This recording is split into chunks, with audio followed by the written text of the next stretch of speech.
the I think must be able to accompany all my representations, for otherwise something would be represented in me that could not be thought at all, which is as much as to say that the representation would either be impossible or else at least would be nothing for me.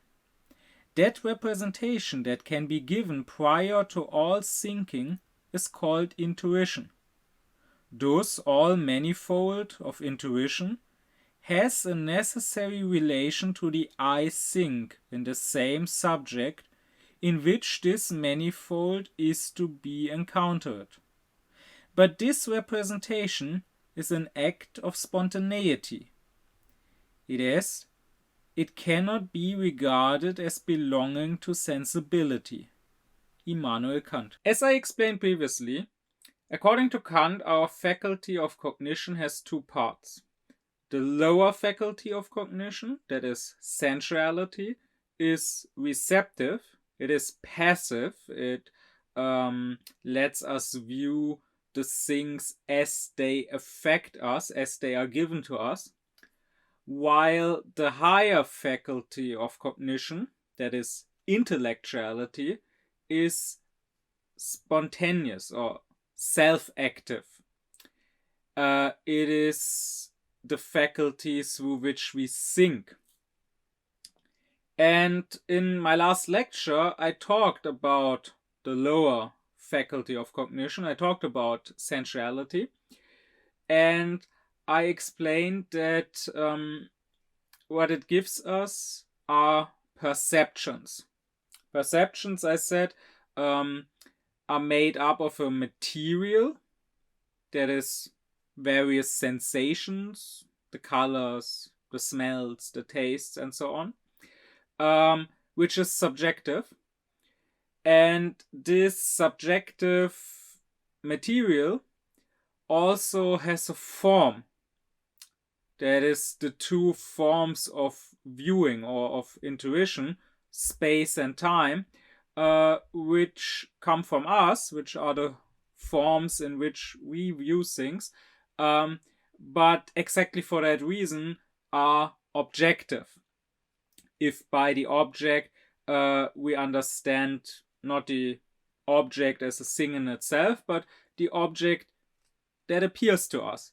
That objectively is a spatial and temporal object because it can only appear in space and time. However, to be strictly speaking, only the higher faculty of cognition could really be called the faculty of cognition.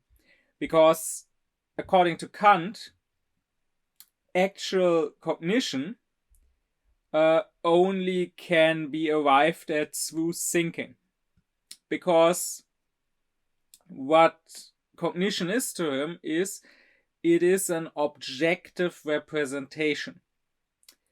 Perceptions, however, perceptions are subjective representations. That means that when I perceive something, I have this representation in my mind. But that's just subjective. That's just in me, in the subject. It could be real. I could be perceiving a real thing. Or maybe I'm dreaming and I'm perceiving something just in my dream. As a perception, it makes no difference. A perception as such is neither true nor false because it is a subjective representation. It only becomes a cognition, according to Kant, through a judgment of our intellect, of our thinking. So when I judge this thing that I'm perceiving is not just in my mind, but I'm perceiving a real thing, when I make that judgment, and of course when that judgment is correct, only then does the perception become a cognition. So that is what Kant means. In today's everyday language, subjective and objective are usually used to mean, subjective is used to mean what is basically just my private opinion, and objective is understood to mean what is true. But in the correct philosophical language, that's not what they mean. What they mean is subjective is what's in the subject, and objective is what's in the object. And only when perception, so when a representation is related to an object, only when we correctly judge that it represents an object, only then does it become a cognition. Of course, such judgments can also be wrong. I talked about this in my lecture on Kant's critical method, where I discussed how error is even possible. And there I explained that according to Kant, our sensuality can never be wrong. It can also never be right, because it doesn't make any judgments.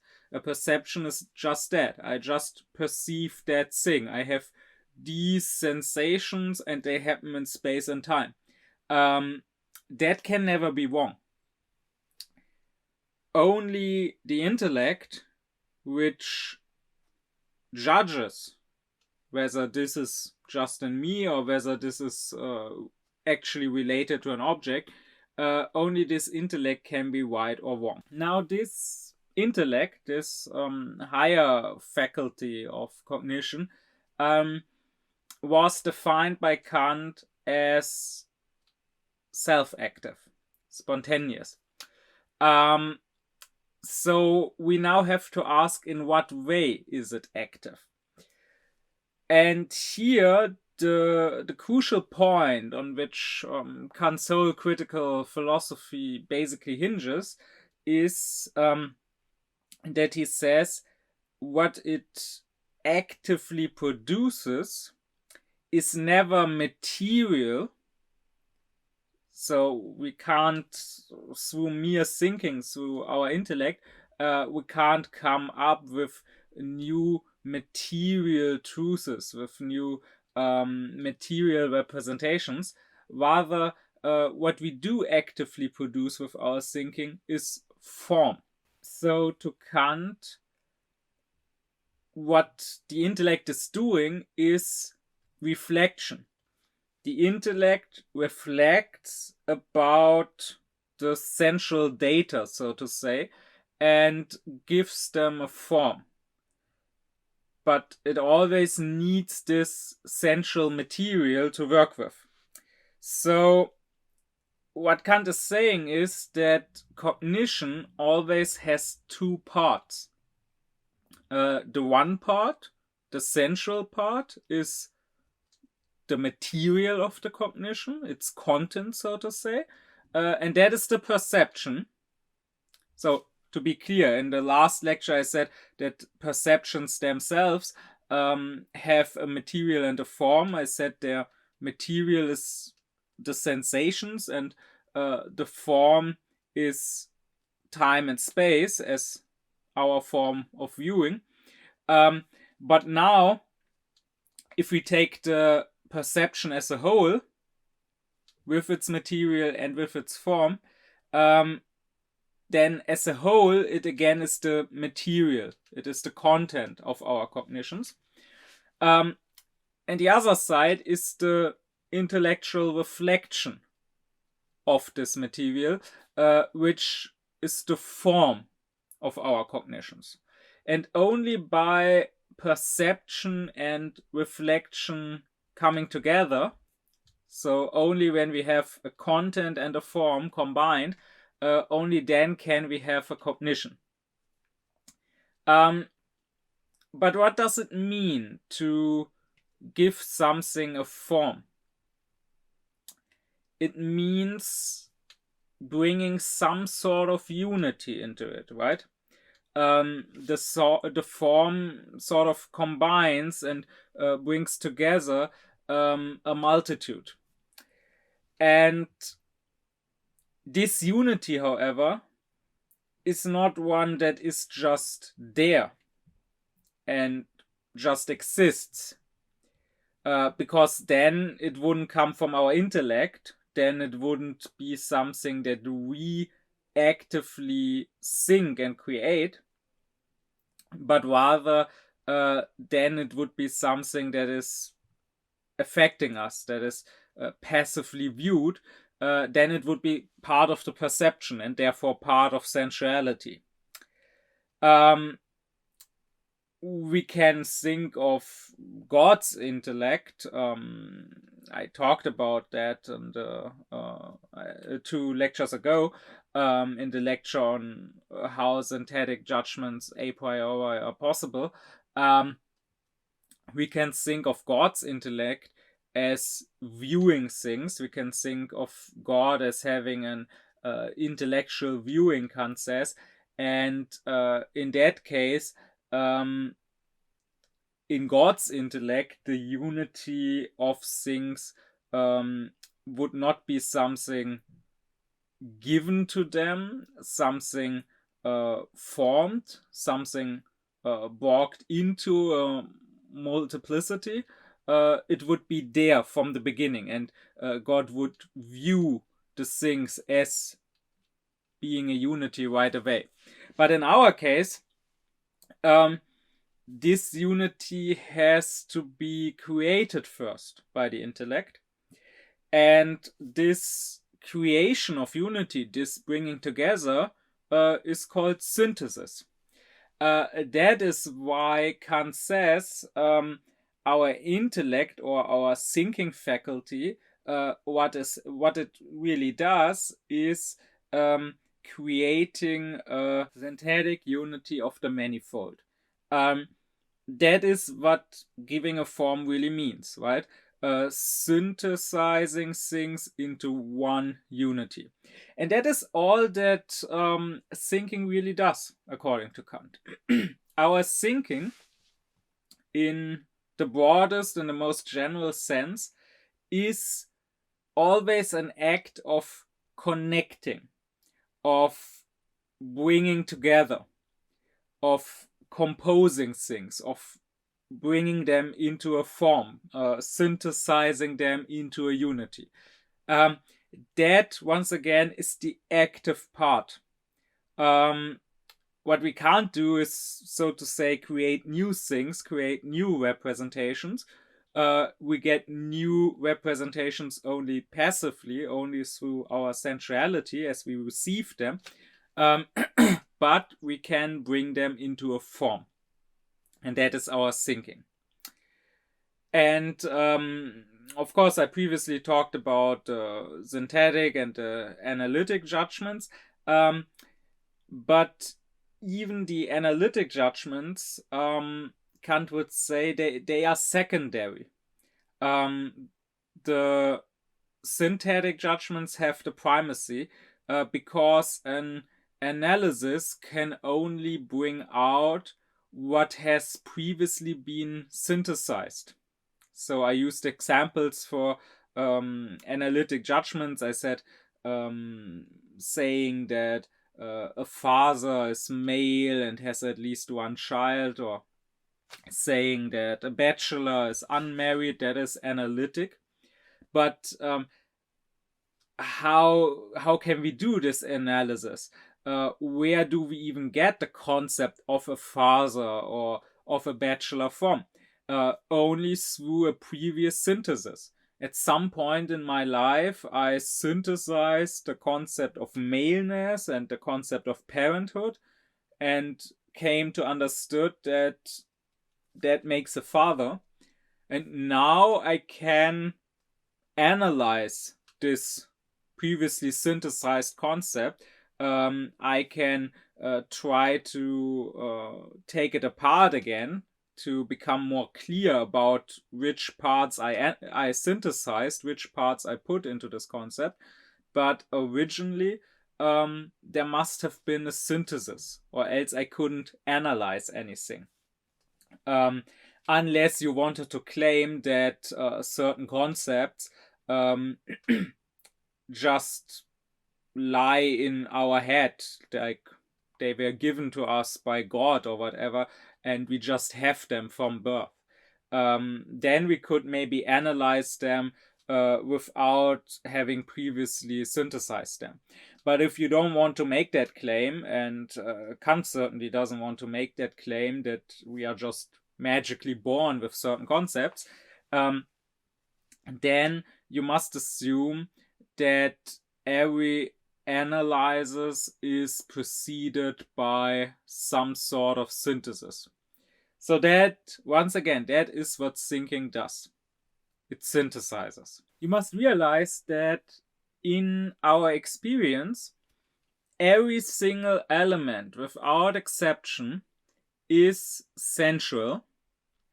So the colors, the smells, the tastes, the feelings, all the sensations, they are sensual. And also the form in space and in time, that is sensual, save for one element. And that one element in our experience, which isn't sensual, is the connection, the composition of things. Any sort of connection you ever find in the world, that is not sensual. That wasn't perceived or viewed by you, but rather that is something you think. That sounds like very little, but actually it is a lot, because a lot more things are connections than we realize, and a lot more things are thought and judged, not perceived and viewed, than we realize. People tend to often believe, because they don't reflect enough and aren't clear enough about their own experience, they often believe that they perceive connections.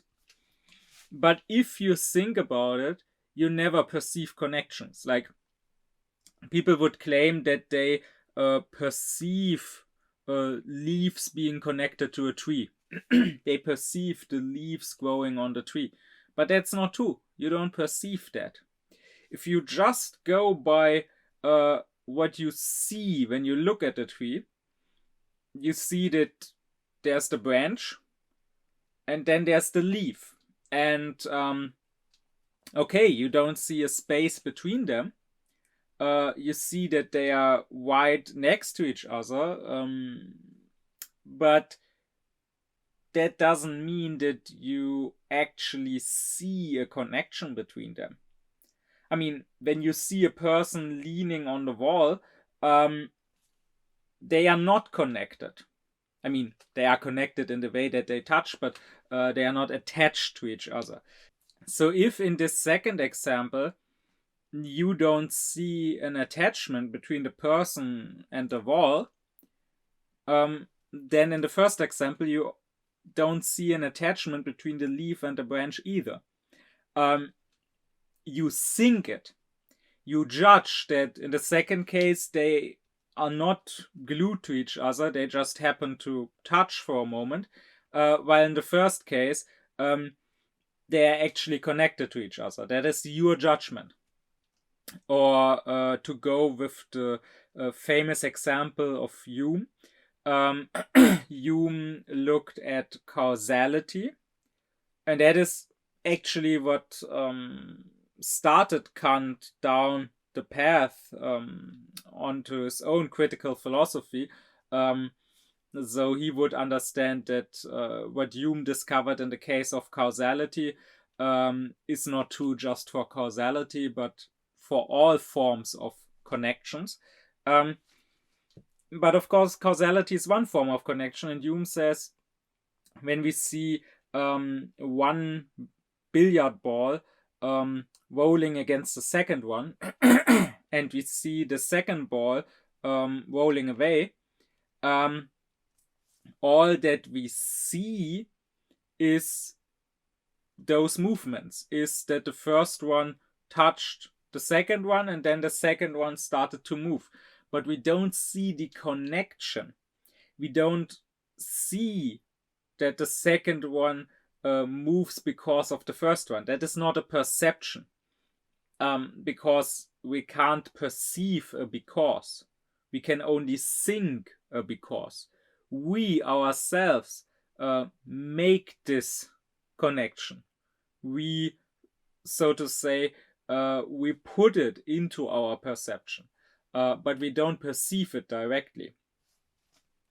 Or one example of Kant's, when I carry a heavy object in my hand,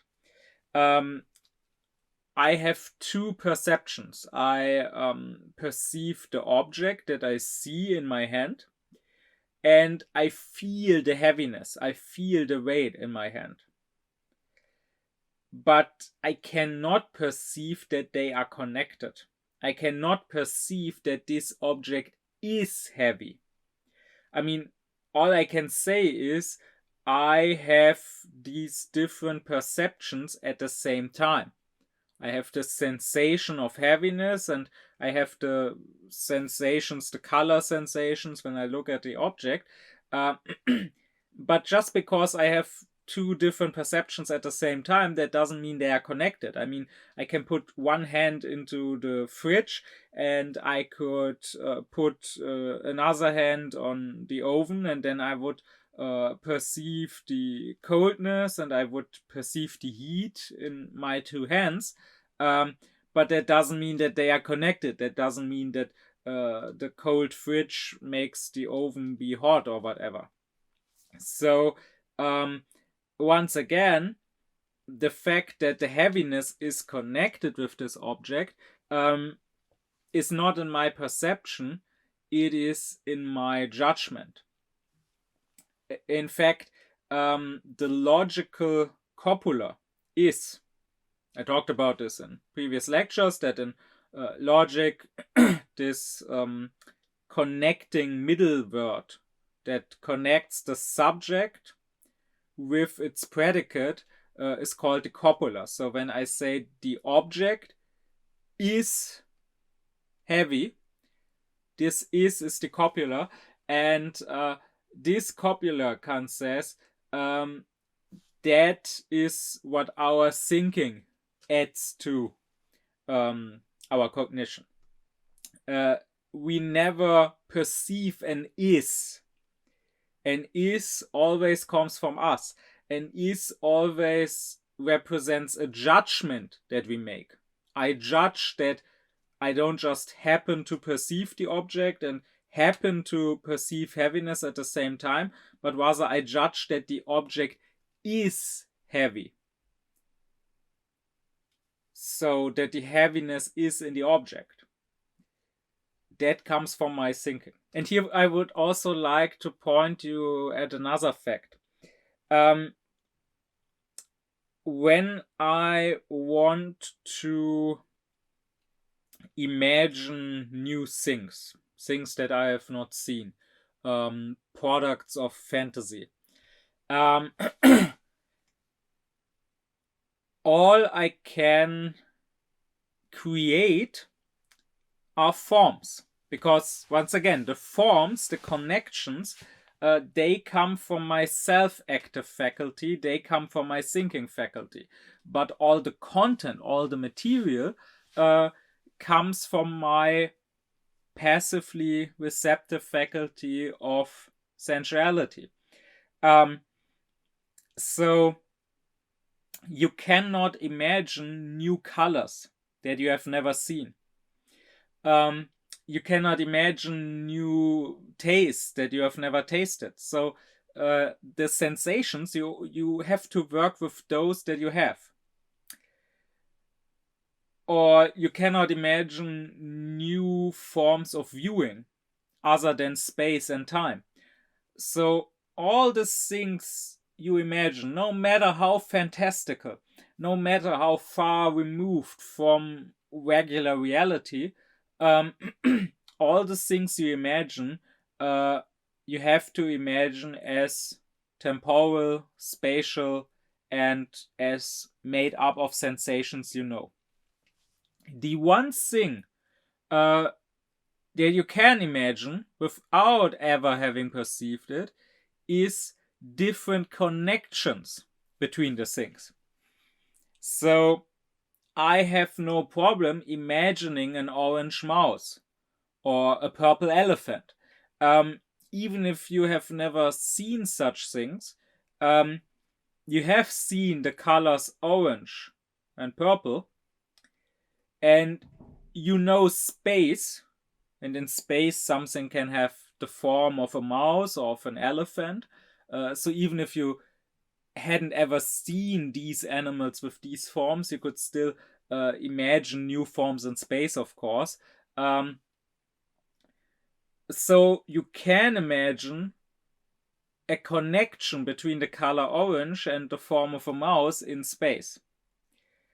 And that should show you or prove to you that this connection, even when you do perceive an actual mouse, and it is connected not with the color orange, but with the color gray or white or black or brown, that should show you that even in that case, the connection is not actually perceived.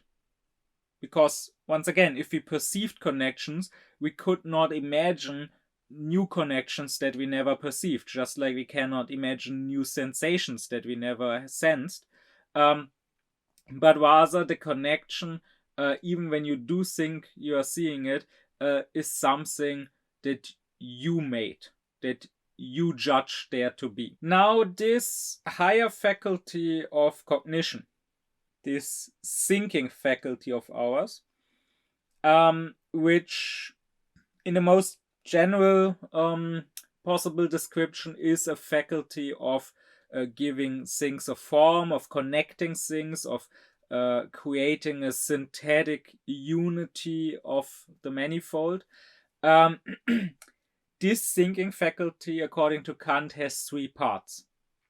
That is the intellect, the power of judgment, and reason. There is some difficulty sometimes when reading Kant, because the thinking faculty as a whole by him is, for the most part, also called the intellect. So that means that he uses the word intellect in two different senses. There is the intellect in the narrow sense, which is one of our thinking faculties, along with the power of judgment and along with reason. And there's intellect in the broader sense, which is the thinking faculty in general, made up of reason, of the power of judgment, and of the intellect in the more narrow sense. And then also, there are other instances, fewer, but they also exist, where Kant refers to the whole faculty of thinking as reason. So that would mean that you have reason in the broader sense, which is made up of the intellect in the narrow sense, the power of judgment, and reason in the narrower sense. And I mean, the most prominent example for this is, of course, the title of the Critique of Pure Reason. Because the Critique of Pure Reason is not just criticizing reason in the narrow sense, it also deals with the intellect and with the power of judgment. So here the word reason must be understood in the broader sense as referring to the whole faculty of thinking. So that makes reading Kant a little difficult at times, because when you read the word intellect, or also sometimes when you read the word reason, you have to ask in what way does Kant mean it. So, for example, his famous description of Aufklärung, where he says that Aufklärung is the exit of man of his self-imposed or self-caused non-age, and he defines this non-age as the inability to use one's own intellect by oneself without the guidance of another. You can, of course, just read that and think your part, because intellect is a word that we use in our general everyday speech, and everyone thinks something when hearing that word and believes to know what intellect means. But if you want to go deeper and interpret that passage more correctly, then you have to ask, which intellect is Kant referring to here? Is Aufklärung just about using your intellect in the narrow sense for yourself and not your power of judgment or your reason? Or is Aufklärung about using all three of those faculties for yourself? So does Kant mean the intellect in the broader sense here? And of course, in this case, the latter is true. I will talk more about this sometime in the future when I get to Kant's concept of Aufklärung. But here, this was just meant as an example. To avoid these difficulties and these misunderstandings, I think it's best to use for the whole to use a third term that Kant sometimes uses, and that is the faculty of thinking. He uses this name less frequently than the name intellect or even the name reason in the broader sense. But since it is the one name that cannot be misunderstood, I will from now on, in this lecture and in future lectures, I will from now on use this name, faculty of thinking, while reserving the names of intellect and reason for just their more narrow usage. Here in this lecture, and also in the next couple of lectures, I first want to talk about the intellect in the narrow sense. And if the thinking faculty as a whole is our faculty of making connections and creating a synthetic unity of the manifold, then the intellect is the faculty through which we connect the data we get from our senses, and the intellect is that faculty which brings synthetic unity into sensuality. So while our viewing gives us always something singular and specific, the intellect thinks to these singular things the general rule. So, for example, I may view a singular animal, a singular dog or whatever, and the intellect comes up with the concept of dog and makes a connection between many singular animals that I encountered by judging that they were all dogs and had all had certain attributes in common. And therefore, if we didn't have this intellect, but just had sensuality, we would still have sensations, and we would still perceive them in space and time, but there would be no connection between them. So there would just be a chaos of various colors and sounds and smells that we couldn't make any sense of. Only because the intellect forms connections and gives general rules to this, can there be any sort of understanding and cognition. Here Kant's whole theory proves to be very aufklärt, because Aufklärung is about no longer living as a victim. It is the unaufklärt who always thinks of himself as a victim, but rather realizing that we are perpetrators, that we are active and responsible. And here we have one example for this, because unaufklärt people, they tend to have this naive empiricism, where they believe that they just perceive the world, including the connections, and they hold many things to be data that actually are facts. Because if we take these words by their actual Latin meaning, then a datum is something that is given to me, but a factum is something that is made. Facere, after all, means to make, to create. So, yes, indeed, the things are facts, but not as the word fact is nowadays often understood, but rather in the literal sense. They are made by us insofar as we bring the connections in them. Because, as I explained when talking about transcendental idealism in a previous lecture, the thing in itself is not known by us. The thing in itself, Kant says, is just an unknown X. We know nothing about it except for the negative knowledge that it is not an appearance. Therefore, whatever connections there are in a thing,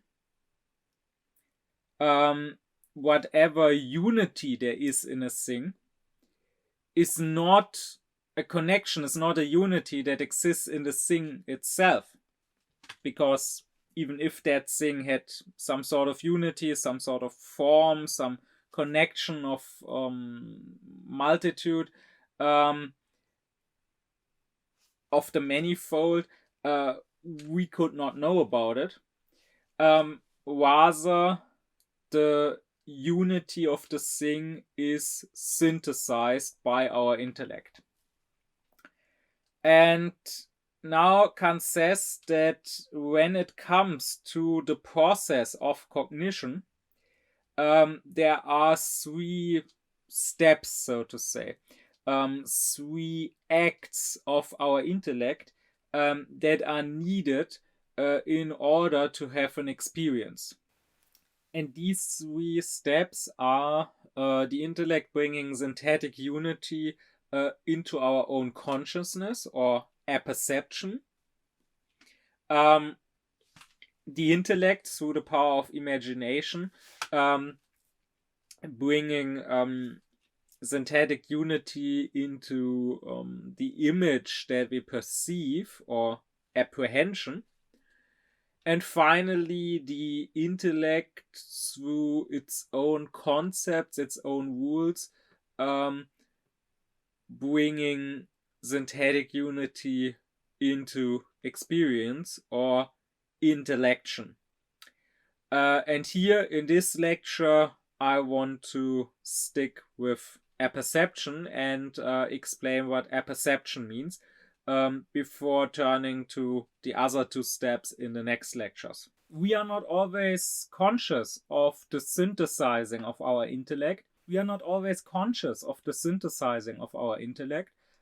We are only conscious of the unity that is created through that. So we are conscious of the result.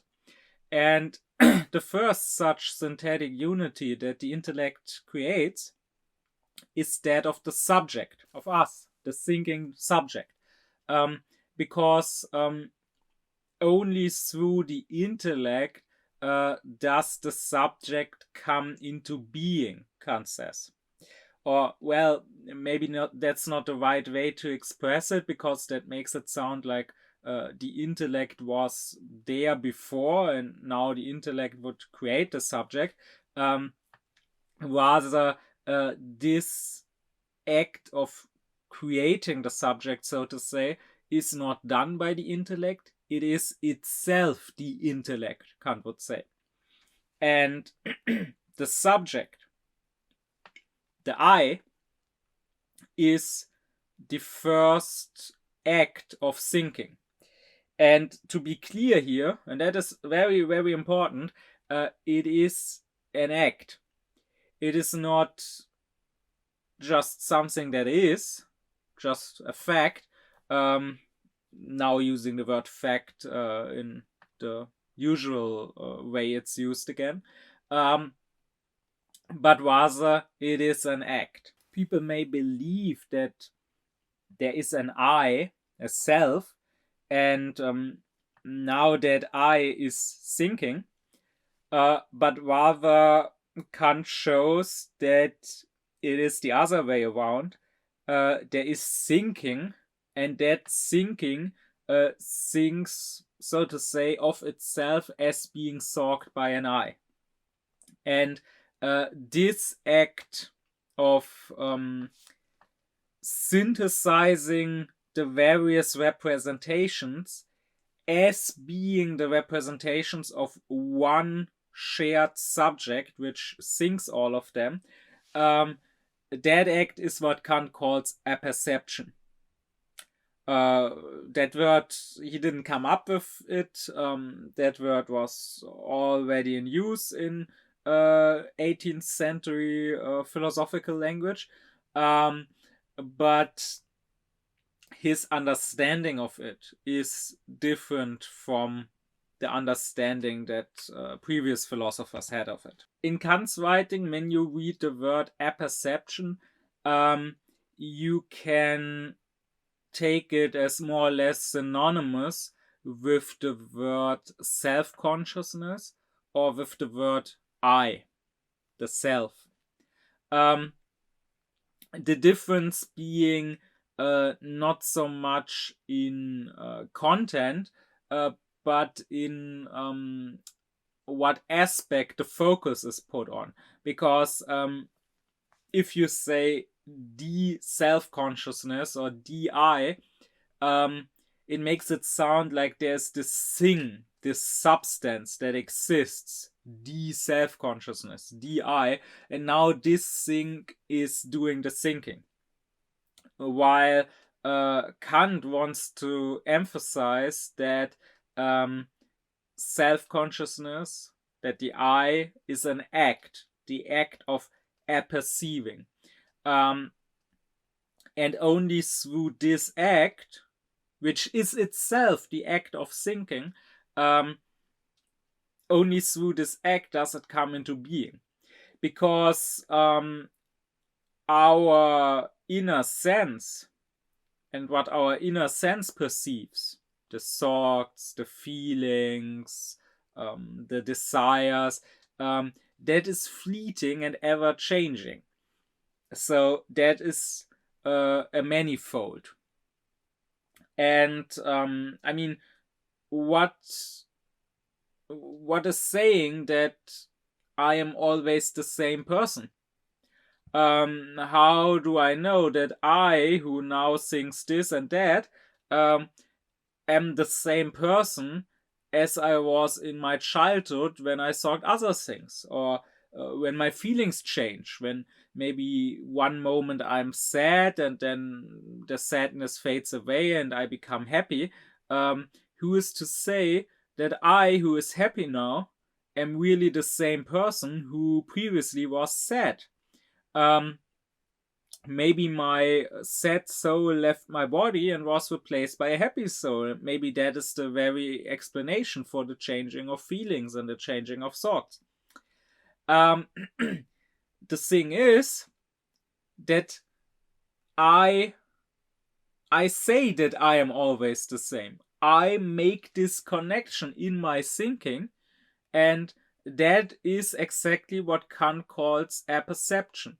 This act of saying that my current thoughts, my current feelings, my current desires, and my past ones, they are all the thoughts and feelings and desires and so on of one and the same subject who thinks, who feels, who desires these things. In my experience, this insight is one of the insights of transcendental idealism that people struggle with the most. One of the most famous statements in the history of philosophy is also the one that maybe seems to be the most self-evident. And that is the statement of Descartes, cogito ergo sum. I think, therefore I am. It seems very self-evident, so much so that even skepticism apparently can't doubt it, that I exist. The whole world that I perceive may be just a dream. I may be trapped in a matrix or whatever, but at least I must exist, because as Descartes says, if I doubt things, like if I try to doubt my own existence, that doubting is a form of thinking. And who is doing that doubting? Who is doing that thinking? It is me, the subject. The object that is thought may be wrong, but there must always be a thinking subject. That seems to be self-evident. However, Kant shows that this conclusion, insofar as it is supposed to be a conclusion, we could argue about whether it's meant as a conclusion in Descartes, but at least it is usually understood that way by those who came after Descartes. It is certainly treated as a conclusion in someone like Wolff, to whom Kant is responding. And Kant can show that if we take this as a conclusion, it is a wrong conclusion. We think that we can sort of go back from an expression of a force, of a power, to the thing from which this power comes from. So like we can go back from seeing the magnetic power moving, pulling a piece of metal, and from there can conclude that there is a magnet. We think that we can go back from thinking, from the thoughts, and go back to a substance like the magnet that is doing the thinking. An I, a self-consciousness that is thinking. However, Kant would say, in logic, when you do a conclusion, you must start from a premise, and this premise cannot already include what you want to conclude at the end, because then you would just be making a circle. Like you can say, to go with the famous example, you can say all humans are mortal. Socrates is a human, therefore Socrates is mortal. But you cannot start from Socrates' mortality if that's what you want to prove. So you cannot say Socrates is mortal, therefore Socrates is mortal. I mean, you can say that and it's a correct statement, but it's tautological. It's not really proving anything. And now if we consider this statement cogito, the O ending in Latin denotes I think, therefore I am. Well, yes, that is a true statement. If I am the one who is thinking, then of course I must exist. No doubt about that. But the question was, do I exist? So I can't just assume that I am doing the thinking, because if I don't exist, then I'm certainly not doing any thinking. Actually, Kant says, we may think that we can do a synthetic judgment here, one that expands our knowledge. I think, therefore I am. Cogito ergo sum. But actually, we can only make an analytic judgment, one that only explains what we already know. So instead of saying cogito ergo sum, Descartes, according to Kant, should have just said sum cogitans. I am thinking, because that is how I find myself. I find myself as a thinking being. And of course, I cannot find myself otherwise. I cannot conceive of myself in another way. If I stopped thinking, I would stop existing for myself.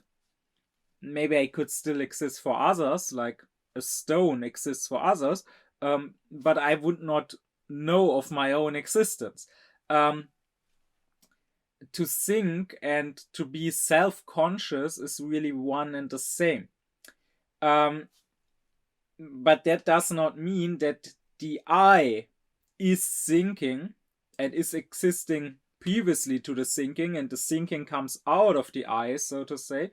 But rather, the I, in a way, comes out of the thinking. Kant says, instead of saying I think, we could also say he thinks or it thinks. And it not in the sense of a subject, a person, just an unspecific person doing the thinking, but rather just as a grammatical subject, like we say, it is raining. Without by this it meaning a specific thing that is doing the raining. Nothing is doing the raining. The rain is doing the raining, and the rain itself is nothing else but this act of doing the raining. Or to use an example of Nietzsche, the lightning. When we say a lightning flashes or a lightning strikes, it sounds like there's this substance, this being that is called a lightning, and this being is doing the flashing and the striking. But if you think about it, there is no such thing as a lightning. There is only this flashing, this act of flashing and striking, and we call that a lightning. So we think up this substance that is, so to say, beneath the flashing, and that is doing the flashing. But actually there is no such thing. And it is similar with the I. We are saying that I am thinking, but actually there's only the thinking, and there is no I independently of that thinking. But rather this thinking itself is the I. The thinking makes the I. So while Kant says we could also say he thinks or it thinks, Fichte more clearly says that even that is too much. It would be most correct to just say there appears the thought that I think, that I feel, that I desire, and so on. So the transcendental idealists would say that the I is not just, it doesn't just exist and then it thinks, but rather the I posits itself. The German word is Selbstsetzung, which means to put oneself somewhere, to sit oneself down somewhere. Fichte is famous for having said that. The expression is not really connected with Kant usually, but curiously enough, Kant himself, in his last writings that he didn't finish, his last unfinished work of his later years, he also uses the same expression. The I posits itself, or the thinking posits the I. The thinking says, I think, I am the one who thinks, and this very act is creating the I, so to say. But there is, of course, a good reason why most people don't see this, or even if told, struggle understanding this. And there's a good reason why the statement of Descartes, cogito ergo sum, I think therefore I am, why it seems to be so self-evident. And that is that, of course, there can't be any self-consciousness without a self. That is in the very word. I am conscious of myself. But that, of course, doesn't prove the self independently of the thinking. It just proves that the thinking is not possible without thinking it as the thinking of a self. So, one famous statement of Kant is that I think, the statement I think, must be able to accompany all of my representations. So the important point is it must be able to. It's not necessarily actually accompanying all my representations. So of course, in everyday life, I don't always go, I think, this is my representation, I am the one perceiving this. But rather, usually, I, so to say, abstract from my I, and myself, so to say, is lost in the viewing of the objects. But Kant says, I must always be able to reflect on myself, even if I'm not always doing it. So any representation I have, any thought I have, but also any perception, any viewing I have, like when I see a dog or when I think of a triangle, I must always be able to say, I am the one seeing this dog. I am the one thinking of this triangle. And if I ever could not say that, if I ever could not recognize a representation as my representation, as belonging to me, and me being the subject who is representing that thing in its mind, then it would not be my representation, and I could not do anything with it. I could not learn from it. I could not connect it to my other representations. All experience, Kant says, depends on there being an I, a subject, and it depends on that subject always staying the same subject. Because an experience is not just a singular representation, but rather it is a connection between representations. And in order that two things can be connected with each other, they must be in the same medium, so to say, in which they will be connected. That is, two representations, in order to be connected, must be in the same I, in the same self.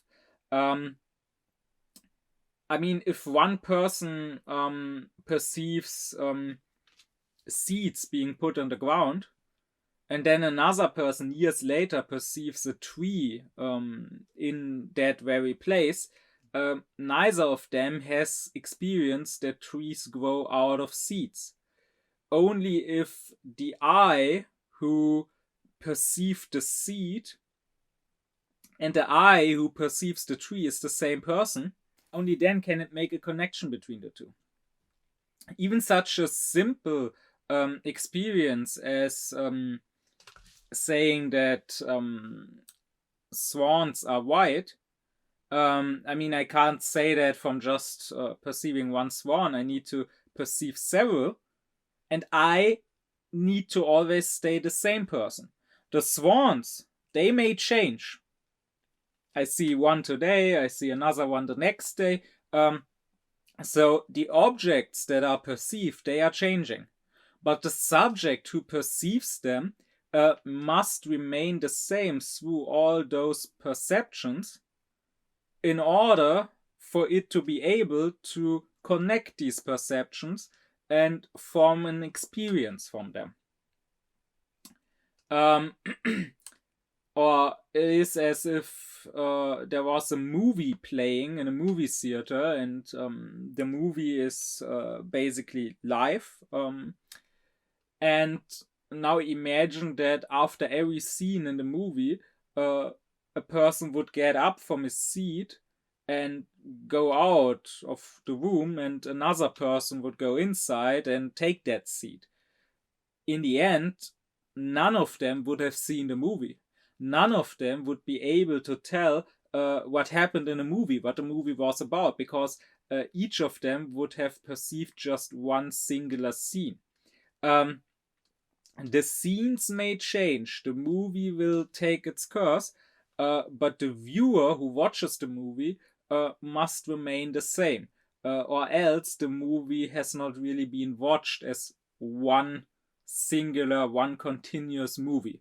One example that Kant likes to give is saying that if you have a verse in poetry and you have several people who each memorize one word, then none of them knows the verse. In order for one person to know the verse, it really needs to be one person. There needs to be one subject which memorizes these several words. The synthetic unity of apperception now is nothing else but the unity of all the various representations we have, thought of and thereby synthesized and united as belonging to one singular subject, as belonging to myself. Now, this act of apperceiving, of synthesizing all the various representations as belonging to me, as being my representations, this act of always saying, or at least being able to say, I think, I am the one thinking this. This is what apperception is. But now, what is important is that Kant differentiates between two different kinds of apperception. I already said that the word apperception existed before Kant in 18th century philosophy. But he criticizes the philosophers coming before him not really separating these two very different forms of apperception.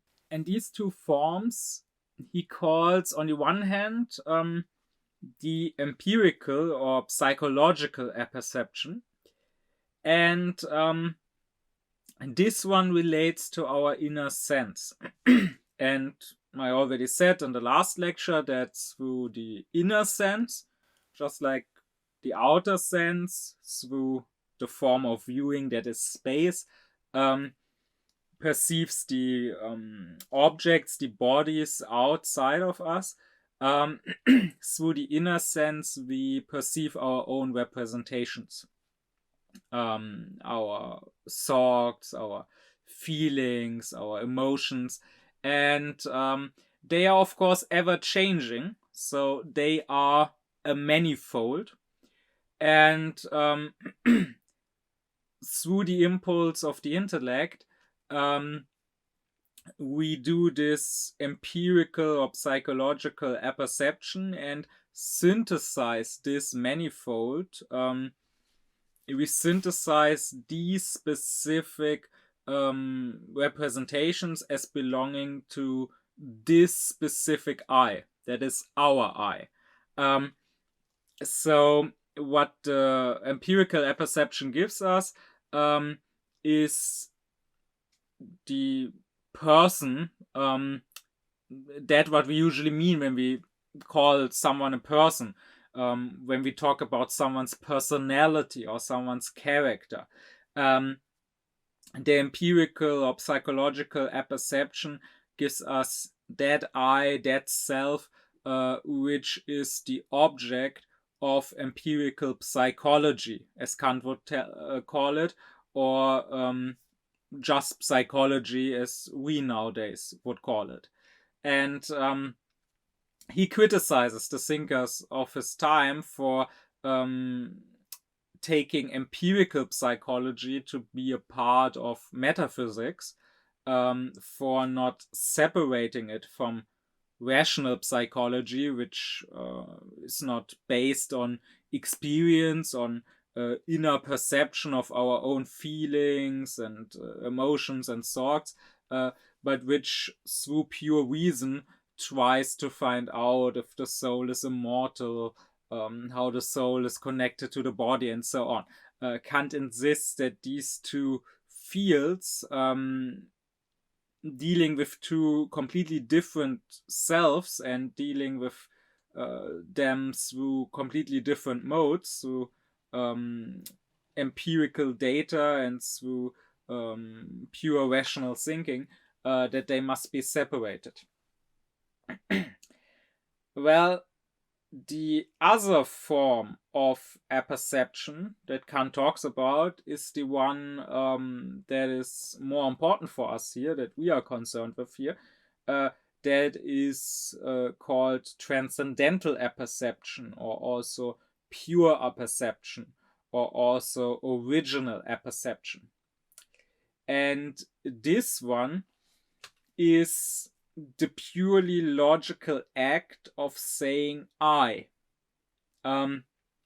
This one is the apperception that puts all the various representations together, that synthesizes all the representations as belonging to one subject.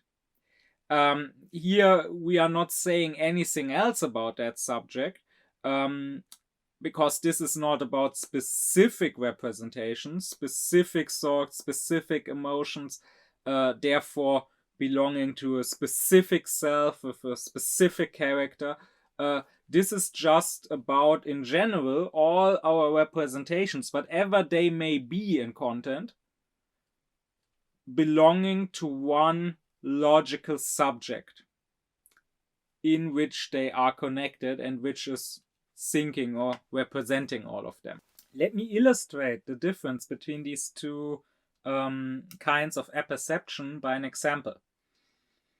When I put my hand on a hot stove plate and I feel the heat or even burn myself, I don't yet know that this stove plate is hot. I only know that when I touched it, I experienced heat. And that this subjective connection of two representations, I have the representation, or the more specifically the perception of touching the stove plate, and I have the perception of heat. Their connection is the empirical apperception. So I can say that in Jonathan Löwer's consciousness, the representation of the stoveplate and the representation of heat are connected with one another. But this sort of connection by itself can never be experienced. Even if I touch the stoveplate 100 times and burn myself 100 times, I can not say the stoveplate is hot. I can only say whenever I touch the stoveplate, I had the perception of heat. And Kant calls this subjective connection between representations, he calls it aggregation or association of representations. I can now say that in my specific mind, in the mind of this specific person, the representation of the stoveplate and that of the heat, they are associated with one another. They form an aggregate. But that's all I can say. And I mean, of course, there are instances where this subjective association does not mean that there's an objective connection. I mean, I can associate a certain song with a certain person, for example, for some reason, because of something that happened in the past, because I heard that song when meeting that person or whatever. That would mean that these two representations of that person and of that song are associated with one another subjectively in my mind, in my empirical apperception. But of course, they don't have an objective connection. I mean, that song is not the theme song of that person that plays whenever that person enters the room. Now, on the other hand, to go back to the first example, if I touch the stoveplate and feel the heat, and now I judge that the stoveplate is hot,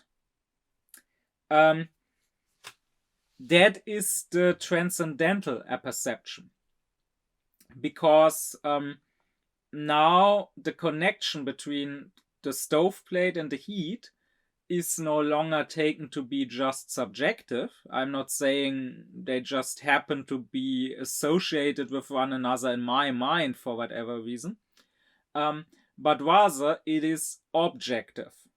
That is to say, it is in the object. And that is what the logical copula of is, what it is saying. I previously said that this is always a judgment. It is always a connection that our intellect makes. And now I can be more specific and can say that according to Kant, the is, or are, or am, or whatever, the is always is an expression of the transcendental apperception. What I'm saying when I say the stoveplate is hot is the heat is connected to it not just in my mind but in the object itself.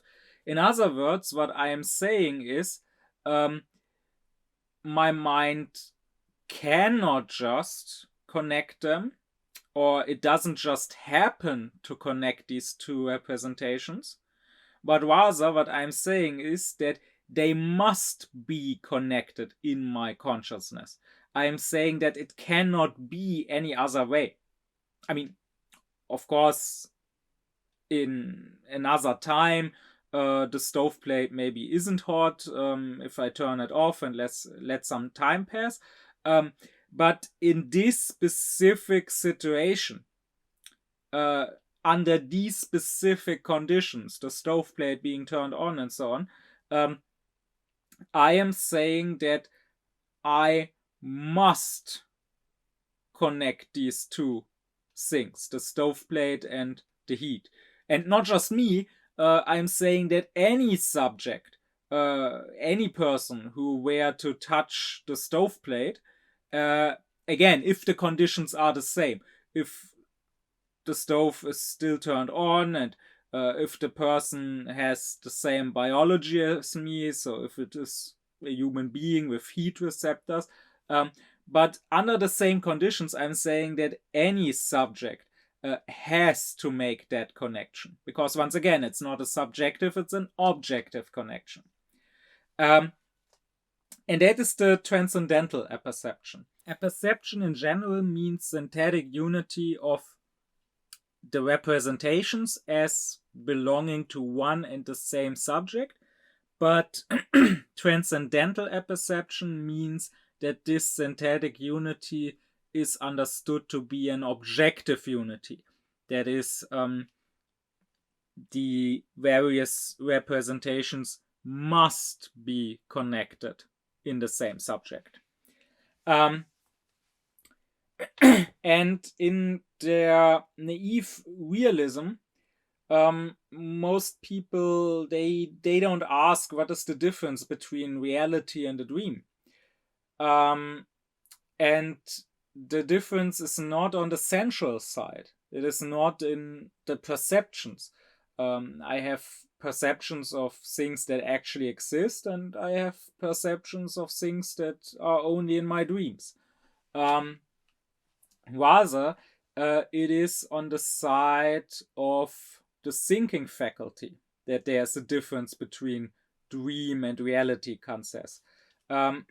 Because in my dreams, there may be a subjective connection still between things. I have my empirical apperception. The various things I dream, they are all dreamt by me, by the same person. But what is lacking in my dreams is that same objective connection between the things. In my dreams, I cannot really make an experience. I can only say I happen to have both these representations. They are associated in my mind, but I cannot say I must have both of them. When I in real life touch the hot stove plate, I must feel the heat. But in my dream, when shit happens, it can be that way. It could also be any other way. The dreams can get wild as they want. And if people's naive realism and naive empiricism was right, and if our experience was something that we just take in passively, then we could not really have experience. Because what we take in passively are just the perceptions, but in them there never are connections. We don't perceive connections. So if our whole cognition just had this passive side, if we just, as empiricism claims, as Locke claimed, were an empty tablet and experience, so to say, write things down on this empty table, then we would never have any reason to take our perceptions to be more than simple dreams. And we would never have any reason to believe that our perceptions are perceptions of something, of an object outside of that perception, instead of just being images in our head. The transcendental apperception, so the objective synthetic unity of our representations, so us saying, I don't just think these things together, I have to think these things together, because they are not just associated in my mind, they actually are connected. That is a condition of the possibility of all experience. Whenever I say something is the case, this is what I mean. I am saying that things are not just connected in me, the subject, but rather that the connection is objective, that it is in the object. But now you have to remember what transcendental idealism teaches us. You have to remember that the objects that we deal with are not the things in themselves. And therefore this connection, which I say is in the object, not just in me, is not a connection that exists in the object itself, but rather the object I'm talking about is my appearance, and therefore the connection, which I say is not just in me but in the object, is a connection that I put in the object. Now that may sound paradoxical again, just like in the last lecture when I said that what comes from the object, the sensations we receive, is subjective, and what comes from the subject, the temporal and spatial form given to these sensations, the form in which these sensations appear, that is objective. That also sounded paradoxical. And so now it may sound paradoxical to say that the connections that the subject is forming and putting into the object, and that they aren't in the object itself, that these connections are objective. But what it means to say that two representations are connected, that this is the case objectively, what it means is nothing else but saying the subject cannot just sync them together if it chooses to, but rather the subject must sync them together. Therefore, it is objective, because syncing these representations together is a condition of even experiencing these objects. I can't experience the stovetop without experiencing the heat. I can't experience the swan without experiencing the whiteness. Therefore, it is objective, because this connection is a condition of the possibility of experience. It is a condition of the possibility of myself, of the I, because it is the transcendental apperception, putting these things, these representations together, connecting them. That is what makes it possible to have myself as an I. I cannot say I, who perceives this object, and I, who perceives this heat, we are one and the same person, without also saying the object is objectively connected with the heat. The object is hot. And therefore, I, who perceives both of them, am the same person. Therefore, their perceptions must be connected. The empirical apperception, the subjective one, that is different for every other person. I already said you can associate things with one another. You can associate a certain song with a person or with a situation, or you can, of course, have wrong knowledge. Like in many people's mind, the concept of the Middle Ages will be connected with the concept of dirt, because they think that the Middle Ages were oh so dirty. While if you are more educated about this part of history, you will know that they weren't particularly dirty. So in your mind, then the Middle Ages will not be associated with the dirt. But the transcendental apperception as such is the same for any subject, for anyone who can say I at all, not even just for any human being. So if there are sentient aliens somewhere who also can think, then it's the same for them too. We must make objective connections between representations in order to be able to say that these various representations all belong to us. And therefore, in order to be able to say that there is an us. To say it in another way, each of us has his own empirical self. And therein lies our individuality. that our empirical apperception is always different. No two people have the exact same representations connected, associated, aggregated with one another in the exact same ways.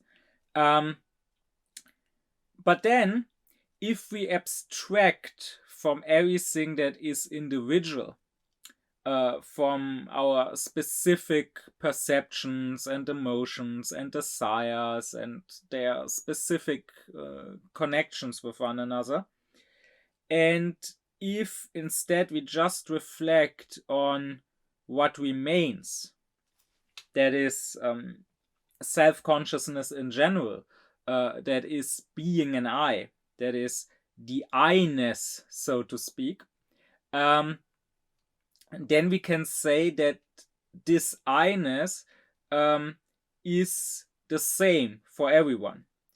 This I-ness, this transcendental apperception, so connecting representations at all, no matter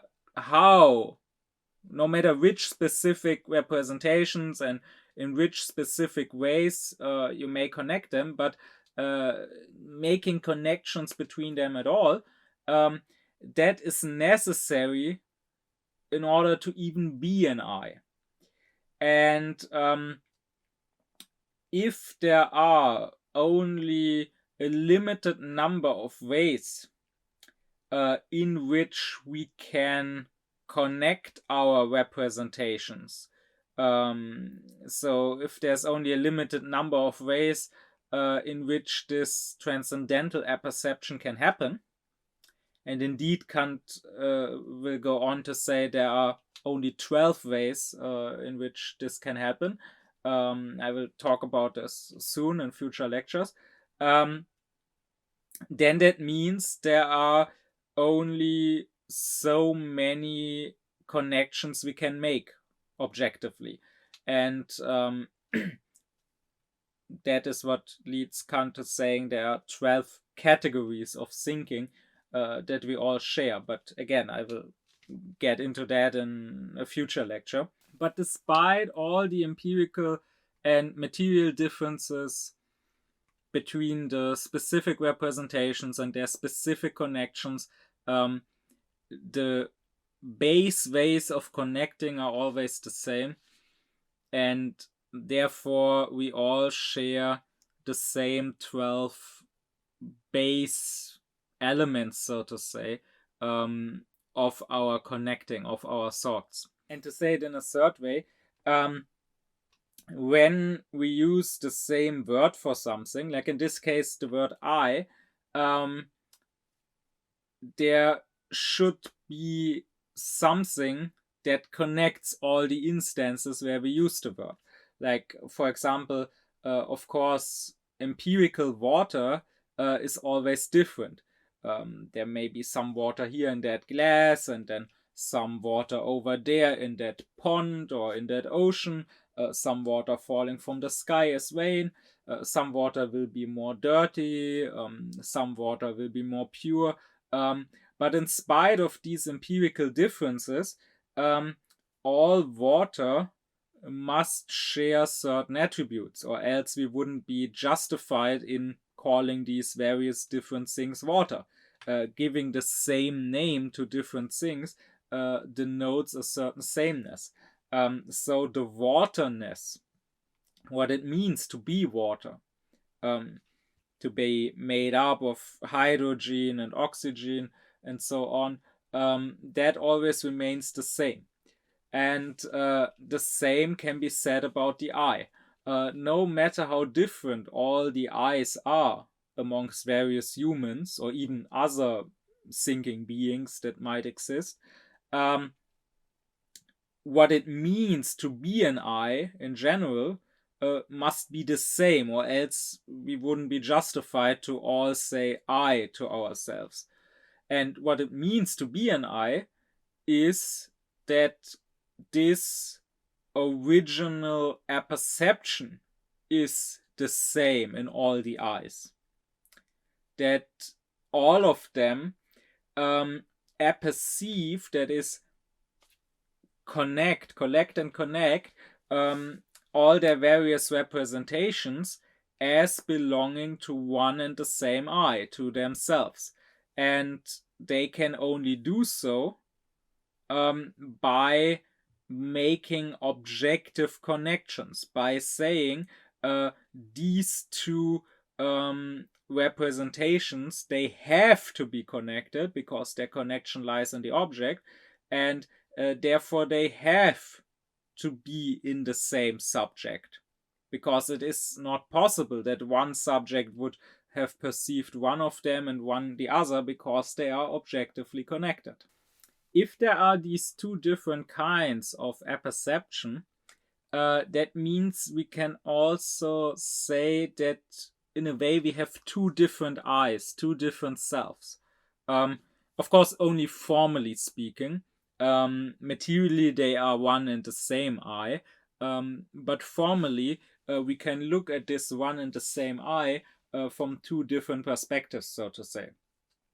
On the one hand, there is the empirical eye of the empirical or psychological apperception, which Kant calls the Homo phaenomenon, the phenomenal man.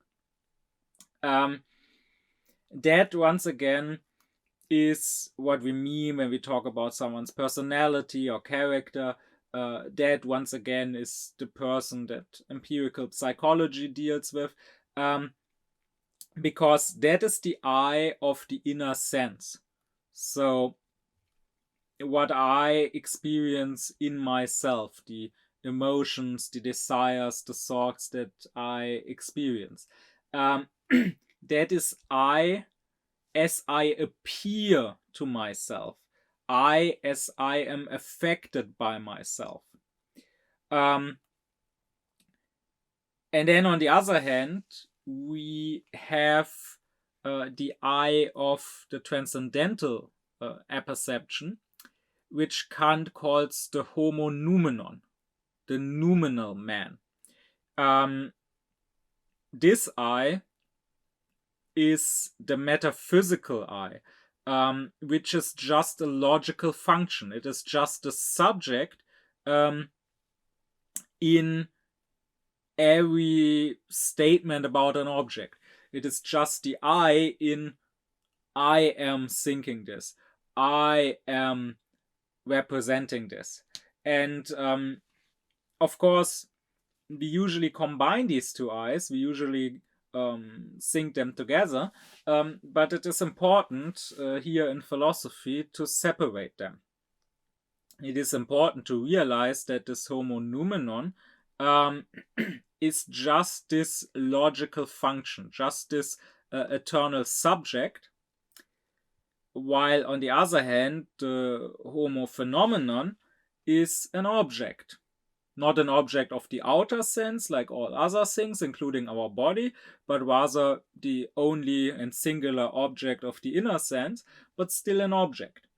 The consciousness of this I, Kant says, is an intuitive consciousness of our passivity, while the consciousness of the other I, the Homo noumenon, is a discursive knowledge of our activity. So the one I is only receptive, and it is the other I, the I of the transcendental apperception, which is the truly spontaneous. And once again, spontaneity, self-activity is what thinking, what our intellectuality is all about, according to Kant. I can mention here that there is this famous paradox of the ship of Theseus, where you imagine a ship that gets repaired every year. So there's maybe one board that is broken and that gets replaced. And after many years, the people find that the ship has been repaired and the parts of it have been replaced so much that not a single plank, not a single nail of the original ship remains. And now the question is it still the same ship as it was originally? Now, whatever your answer to this paradox may be, this can also be applied to the eye. And I have heard people applying that to their eye and being quite distraught by that, saying that, the cells in our body, they constantly die off and they are replaced by new cells. And so when I'm an old person, I will have a completely different body with completely different cells than when I was a child. So how can I even be sure that I'm still the same person as I was back then, when not a single part of myself remains? Now, this is only a problem if you are dogmatic and materialistic in your thinking, and therefore need there to be something underlying the I, and therefore believe that identity is something that can only be perceived as existing, but that already is even before it is perceived, instead of something that is made. But in fact, identity is something that is made.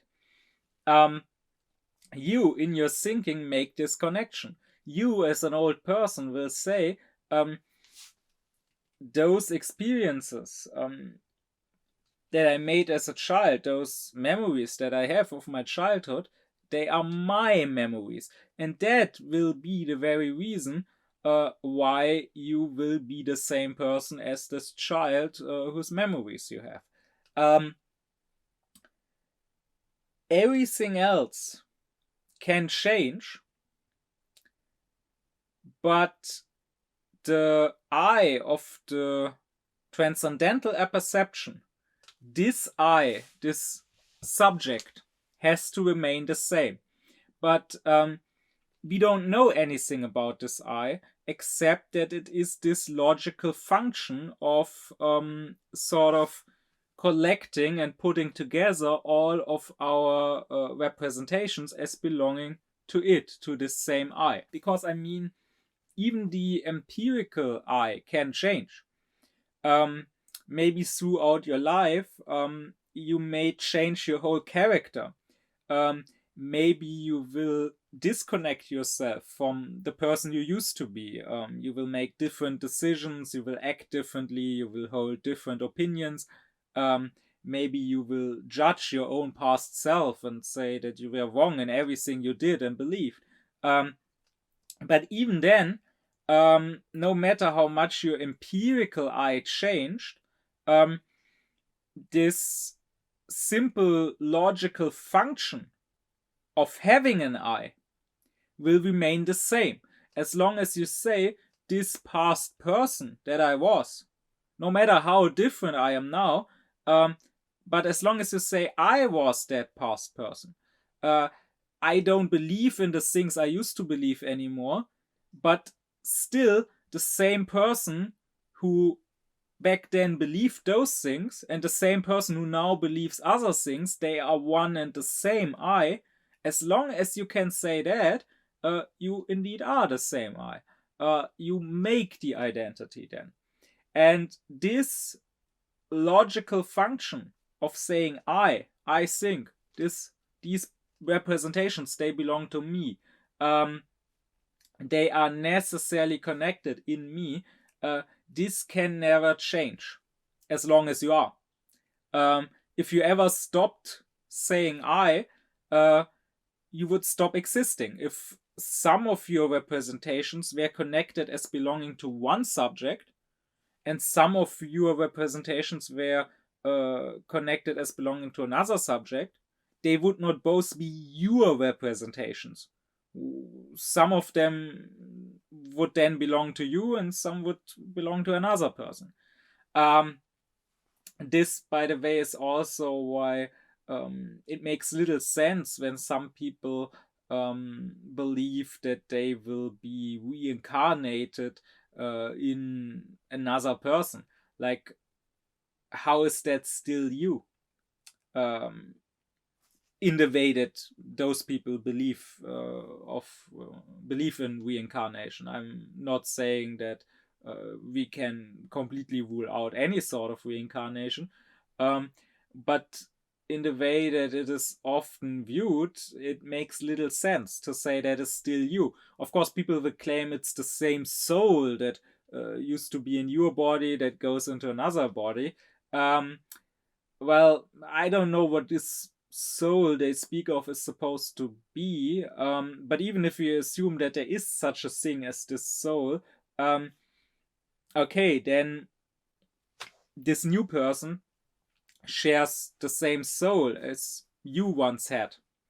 But I mean, a new person could also share the same body or parts of the same body. I mean, when you die, your body will rot away, and the cells of your body, the atoms your body was made out of, they will probably become part of the ground, and out of the ground may grow new plants. The plants may be eaten by new humans.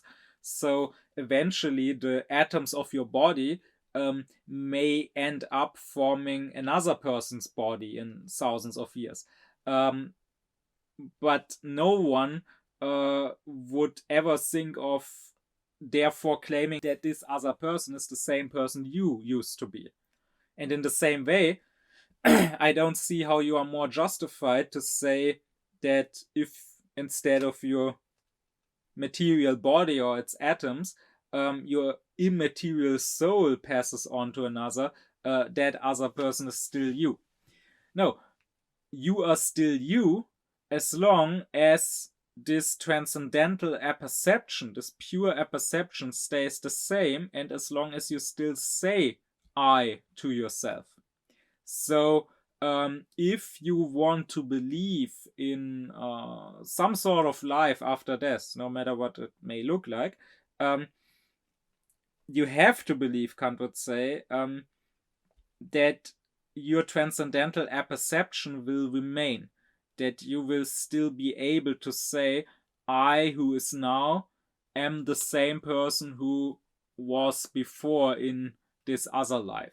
Now, this difference Kant makes between the Homo phaenomenon, the empirical I, and the Homo noumenon is, of course, the same difference that he makes between the appearances, the phenomena, and the things in themselves, the noumena. And about this difference I already talked in my previous lecture on transcendental idealism. So we could also say that there is an I as it appears to us in the empirical apperception, and then through transcendental apperception we have the I in itself. And just like the thing in itself is unknowable, just like to us it is just an unknown X, as Kant says, so the I in itself is unknowable. Because if you think about it, just like you don't know what the objects are by themselves, independently of how they affect you, but you just know how they affect you and how you react to them, what representations they cause in you. Just like that, you only know yourself from how you appear to yourself.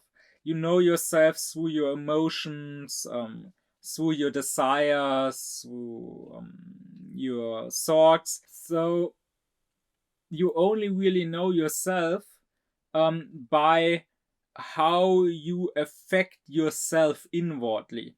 how your mind, your psyche affects itself. But you don't know how you are or what you are by yourself. You don't know, for example, no matter how much you look at your own emotions or how much you try to analyze your unconscious, through that you can never know if you have an immortal soul and if you will live on after you die, or if your I will perish as your body perishes. What you are in yourself, you cannot possibly know. All thinking, I said, is a connecting. And that is the activity of the I in itself. It thinks, it connects things. It connects various representations. But then what appears to you when it comes to your I is not the I in itself. It is only this connecting, this activity of connecting, or even just the results and products, the connections. And these appear to you in time. I talked about this in the previous lecture on sensuality. Kant says, like the form of the outer sense is space, and we can perceive things outside of us only in space, the form of the inner sense is time, and we can perceive our own emotions and thoughts and so on only in time. But time as such has no necessary relationship to connections. We connect, that is what our thinking does, and we, sensual, temporal beings that we are, we can only perceive the connections we form in time. But connections as such wouldn't necessarily have to be in time. It's just for us that they have to be. And that should show that you cannot know yourself as you are. You can only know as you appear to yourself in time. If you think about it, this I in itself, at least as far as we know, really is just a logical function. It is just self-consciousness as such, the ability to say I to yourself, the act of self-reflection, of reflecting about your representations and recognizing that they all belong to you as your representations. But apart from that, we know nothing about it. So if you think about it, the word I is really in a way the most empty and most meaningless word there is. Every other word has a certain content. When you say dog or tree or house, it means more than just object. It means a specific object with specific attributes. But when you say I, it doesn't mean a specific subject with specific attributes. At least when you say I in the sense of the transcendental apperception. Of course, when you talk about your specific self, then that has specific attributes. It has a specific personality, but those attributes you only know empirically. But when you just say I and nothing else, you are really just saying subject. You are saying thinker to the thoughts, viewer to the viewed things, and nothing else. It is an empty word. Fichte would later go on to call the I the subject objectivity, because it is both subject, the I in itself, the thinking, perceiving, and so on subject, and object, the empirical I, which is the object of this subject.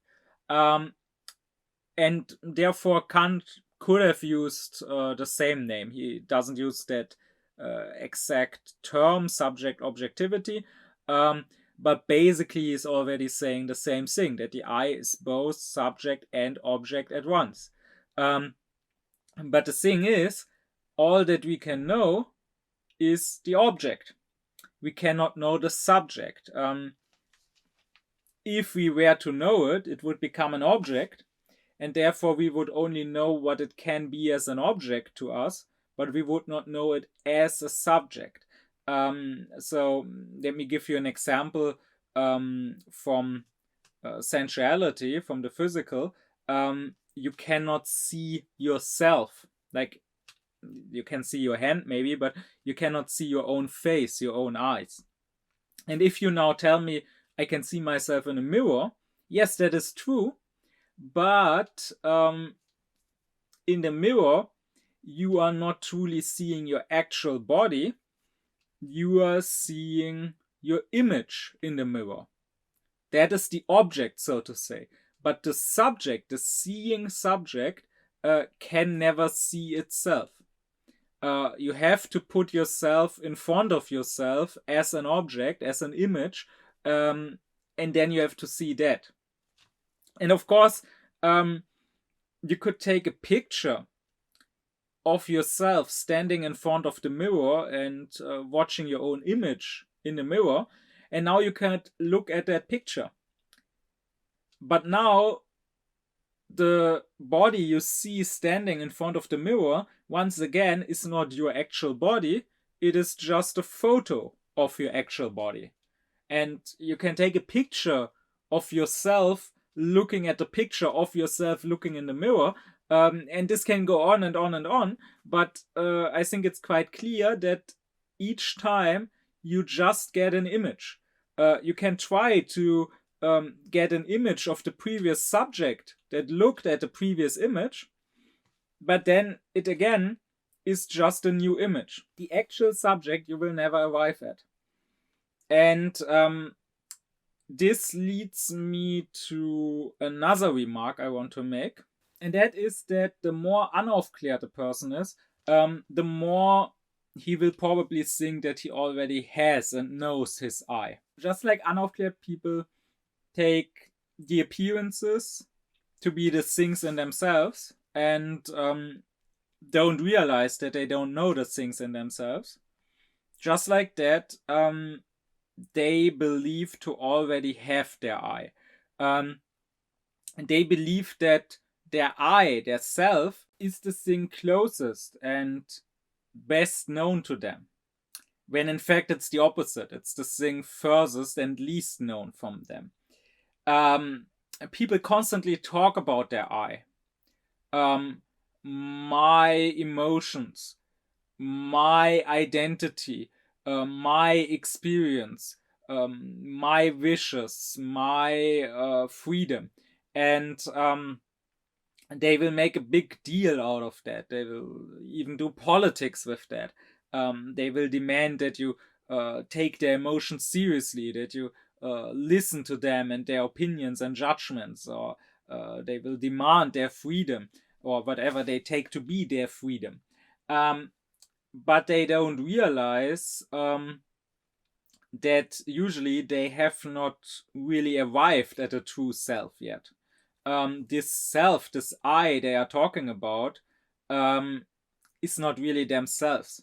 It is nature speaking through them, their natural desires, or it is society speaking through them, how they have been socialized, what they have been taught, the cliches they have been taught and they are now reproducing and living. But a true I is something they would only arrive at through work, through Aufklärung. I mean, it is a very old and very deep wisdom that the ancient Greeks wrote above the Temple of Delphi, this know thyself. If the I was always with me and always known to me, then it would be a very trivial, a very useless imperative. Nietzsche's whole philosophy can be put under the motto, become who you are. And Nietzsche knew what he was saying when he was saying that.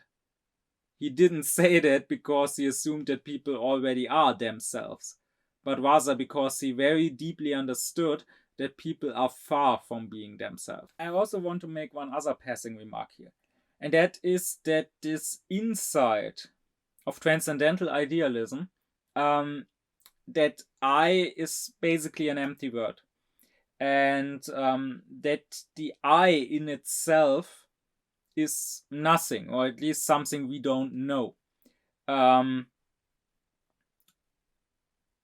That it is just a form, the form of subjectivity, a logical function, accompanying each of our judgments.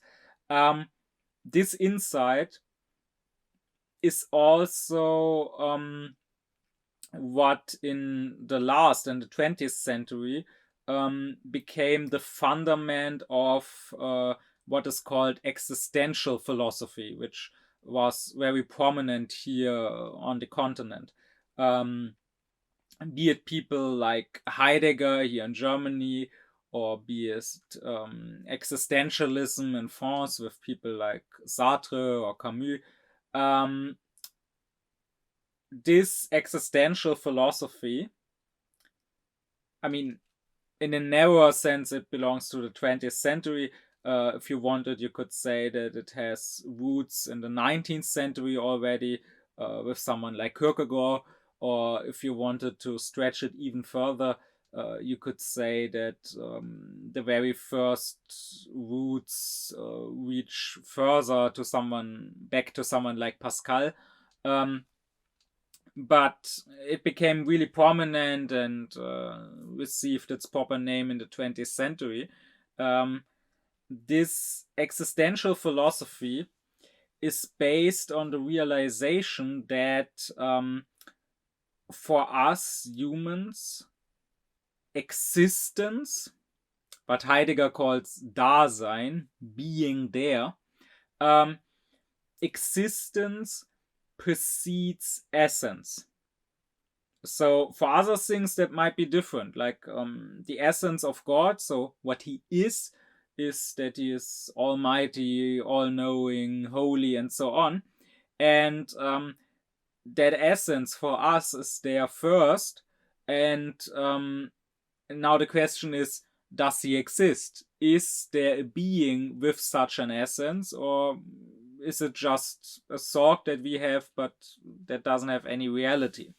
But for the human being, the existential philosophy says, it is the other way around. Our existence comes first. We, so to say, wake up one day and find ourselves in this world. Existential philosophy is very much based on this experience of what Heidegger called Geworfenheit, thrownness. So we find ourselves thrown into this world. We have been born without having asked to be born, and we have been born without knowing who we are or what our place is. And now we find ourselves thrown into this world, existing, and we know that we are, but not what we are. And maybe we try to give ourselves an essence, a being, a purpose, or maybe it is given to us by society, by ideologies, by philosophy, by religion. But at first, this I is empty and just thrown into the world. That is basically what this existential philosophy is based on. And insofar they are correct. They are based on a correct insight. However, I think it is still quite telling that the transcendental idealists, that Kant or Fichte or Hegel, they had the same basic insight that the I is empty, that it is a meaningless word, just a logical function, just something that exists but has no essence. But they didn't despair because of that. Existential philosophy, however, is very much about despair, about dread, about fear, about trembling, because to the existential philosophers, this inside of the emptiness of the I, of our existence preceding our essence, to them that is something terrible. It is like an abyss they gazed into. It is like this I is an empty hole, and they now suffer from the horror vacui, the horror of this empty space. So ultimately, you could say that the difference between these philosophies is not so much theoretical. They both agree on certain theoretical statements. It is practical. It is in how they react to that and how they deal with it. Because to Fichte, this was not this emptiness of the I was not something to be dreaded, but rather to be celebrated, because to him, this is exactly the basis for our freedom. If I already was something, then I would be bound to that something. I would be forced to be that something. I could only be what I already am. But since I am originally nothing, I am free to become something. I am free to turn myself into something. I am free to choose my own path. These later existential thinkers, however, they don't rejoice, they dread this. And I think this is ultimately a moral failure. Like always in such cases, there's a primacy of the practical over the theoretical. What a philosophy you make yours, Fichte says, depends on what kind of person you are. And I think ultimately with people like Heidegger, for example, I mean, in his case, it's very clear because, I mean, he supported the Nazis. He didn't have the same morality, the same integrity of character as someone like Fichte. And so ultimately, this existential philosophy is dreading the emptiness of the I, because these people are ultimately dreading freedom, because even if it's not conscious and they don't say it aloud, but they feel that freedom means responsibility. If I just was something because nature or God or whoever made me in that specific way and I can't be in any other way, then I would not be responsible for who I am. Then God would be to blame if, for example, I end up supporting the Nazis. But since I am free and can turn myself into this or that, I am responsible. And I think this is the true dread of the existential philosophers. And that is why their philosophy goes wrong, even though it is based on a true insight. And since I now already mentioned morality, I may also add that what I said here about the I in itself being unknowable, that is only partially true.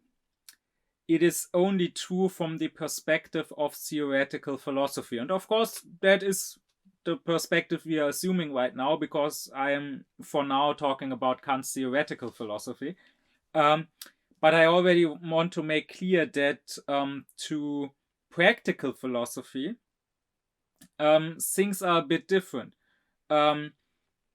Practical philosophy based on morality will be able to say something, to say a bit more about this I. And indeed, this difference between the Homo phaenomenon and the Homo noumenon will be central to Kant's moral philosophy, about which I will only talk in many, many weeks or months. Because, well, most moral theories are focused on the empirical man, the Homo phenomenon. We are told to, for example, have compassion and pity on the suffering of the empirical man. And And of course, you can have compassion with the empirical man, but you can also not have compassion with him. It can't really be demanded. It's not really an ought, a duty. And besides, there are maybe empirical people who you can't really have compassion with because they are just scum. Because, I mean, the empirical people, they are different. And therefore, if we were to judge the worth of a person empirically, we would have to say that some people are worth more than others. Some people are just better in various empirical ways. They act better, they contribute more to society, they are smarter, they are stronger, whatever. That is exactly why, as long as you try to base morality just on that, there is a very great and very real danger of this morality turning into immorality. Like it did with the Nazis or others who said, well, there are empirical differences, so some people are subhuman, so we will get rid of them. Kant will point out that morality is not really about the empirical human at all. It is about the human in itself. It is about humanity. So, what the moral law demands from us is that we have reverence not for the empirical man, who often can't be revealed because he often is a quite pathetic being, but we must have reverence for humanity. And we must have reverence for humanity in everyone. No matter how humanity may appear empirically in a specific person, still within him there is the very same humanity that is in all of us. This, of course, is a very old insight that many religious and mystical traditions had, that the differences between various humans are just empirical, but on a higher level, humanity in all of us is one and the same, and therefore hurting another person really means hurting myself, because I'm ultimately hurting humanity. But again, I will go more into that when I get to Kant's moral philosophy. I just wanted to clarify here already that everything I'm saying is only a half-truth, because it is only true from the isolated perspective of theoretical philosophy. But I still must talk about the other perspective, that of practical philosophy, in the future. But anyways, to wrap this lecture up, what Kant is saying is that the transcendental apperception is the condition of the possibility of all experience. And that is really an analytic judgment. Now, transcendental apperception itself is synthetic. We bring unity into our thinking, or better to say, not we do, because we are this unity. We only come into being through this. Rather, thinking brings unity in itself by saying all of these thoughts, all of these representations belong to one and the same I. And that is a synthetic unity of the manifold. But stating that this synthesis is the condition of the possibility of experience, that is an analytic judgment. Because ultimately what it is saying is that all our representations, all our experiences must meet whatever the conditions are under which alone they can be our experiences.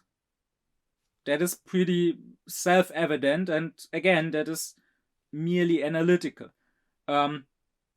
in order that something can be my experience, it must meet whatever the criteria are for it being my experience, for it being a part of my consciousness, so for it being apperceived as being my experience.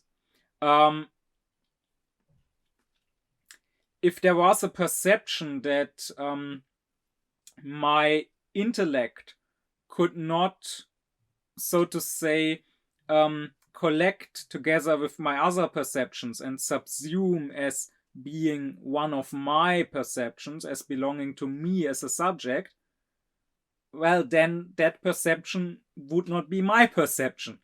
I would not perceive it as mine, and therefore it could not become part of my experience. To Kant, that is the core, or even all of the difference between us and animals. To him, they may have representations, they may perceive things in a way, they may view things in a way, but they are not self-aware, meaning they don't form connections between these various representations, and they don't say they don't say those are my representations, and therefore they cannot make experience. Now, if this self, which is an act of thinking, which only comes into being through us apperceiving all our representations as ours, if that self in itself is a condition of experience, then now the question is, how exactly does this apperceiving work? What sort of connections do we form between our representations?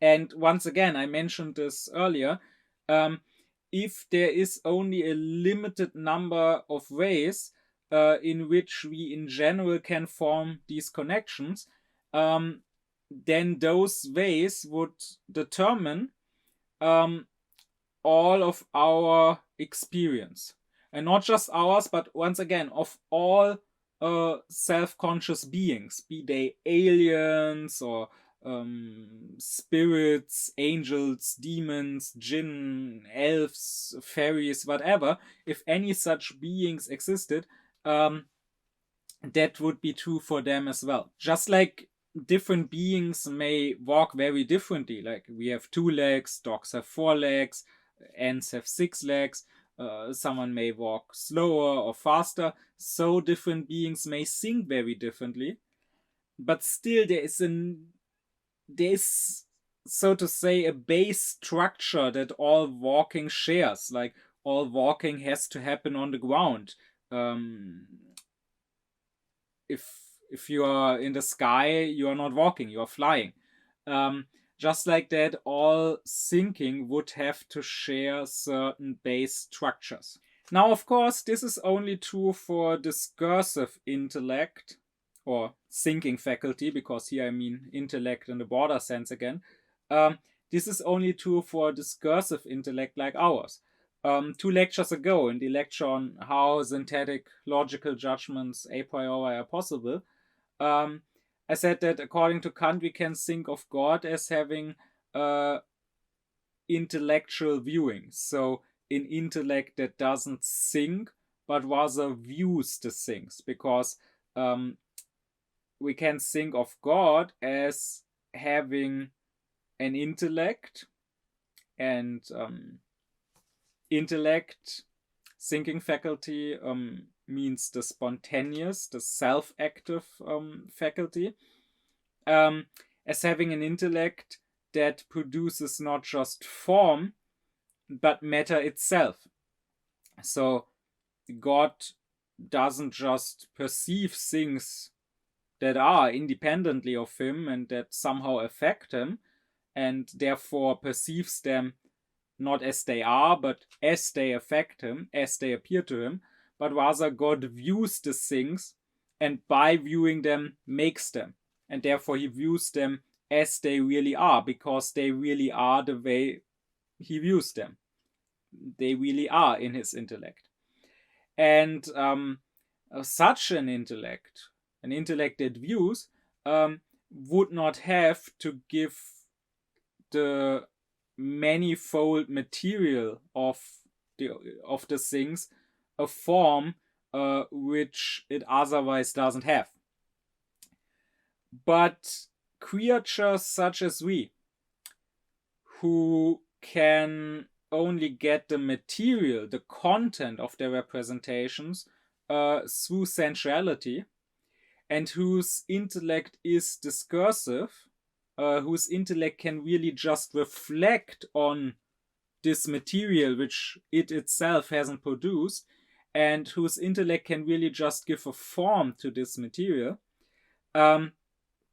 For such creatures, be they human beings, be they thinking aliens, for such creatures, the statement of transcendental philosophy is true, that all the forms we find in the world are really our forms. All the connections are the connections we made, and everything we could ever possibly experience must therefore be under these basic forms that we find in our intellect, because it can only be experienced by us in the forms we can give to it.